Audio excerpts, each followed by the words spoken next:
जिनेंद्र। मैं रिंकल शाह भरूच गुजरात से।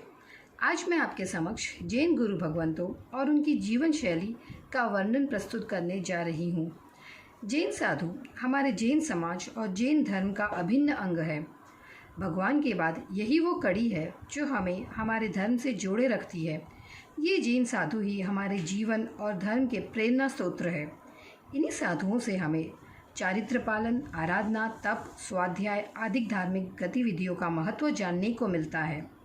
श्वेत वस्त्र पहने हुए इनकी काया कितनी निर्मल, उजली और तेजस्वी प्रतीत होती है। कितना सादगी भरा और अनुशासन प्रिय जीवन जीते हैं ये, और उतना ही कठिन और कष्टों से भरा मार्ग होता है इनका, लेकिन हमेशा मुख पर प्रसन्नता का भाव लिए रहते हैं। संसार और स्वजनों का त्याग कर उनसे दूर रहकर प्रभु शरण में अपना संपूर्ण जीवन न्यौछावर कर देते हैं।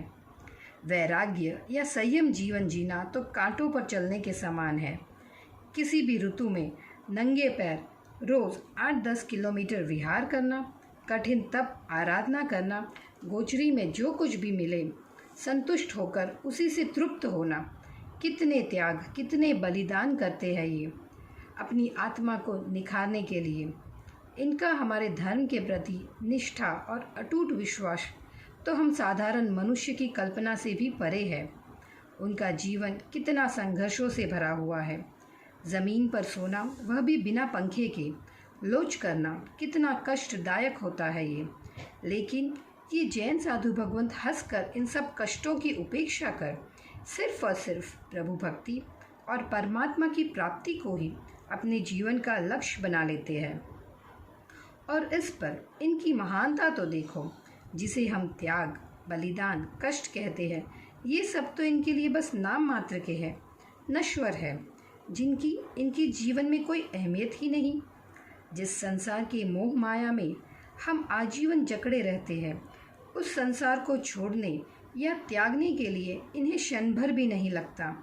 यही शायद हमारे साधु भगवंतों की सबसे बड़ी उपलब्धि है कि वे निरंतर संयम पथ पर चलते ही जाते हैं, बिना किसी आडंबर के, बिना किसी रंजिश के। सीमित साधनों में किस तरह जीवन निर्वाह कर सकते हैं, यह तो हमें ये जैन साधुओं के अलावा कोई नहीं सिखा सकता। यह हमारे वे प्रेरणा स्रोत है जो हमें किसी न किसी तरह धर्म से जोड़े रखने का सतत प्रयास करते हैं।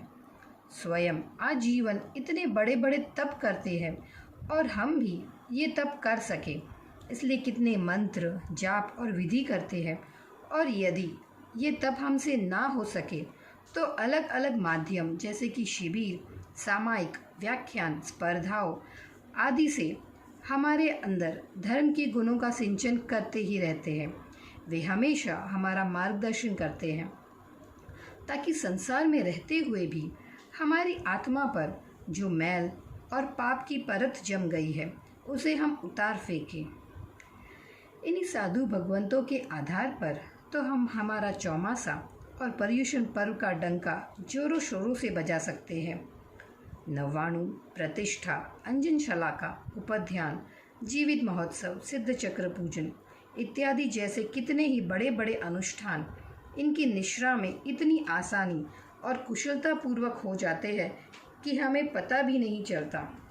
इनसे वंचित रहकर हमारा जीवन सचमुच अधूरा हो जाएगा। क्या कभी सोचा है कि यदि यह साधु भगवंत न होते तो हमें धर्म का रास्ता कौन दिखलाता? कल्पना भी नहीं की जा सकती। हमारा धर्म जीवन इन्हीं से प्रेरित है। इन्होंने हमें अहिंसा और भगवान महावीर के पंथ पर चलने की सीख दी है।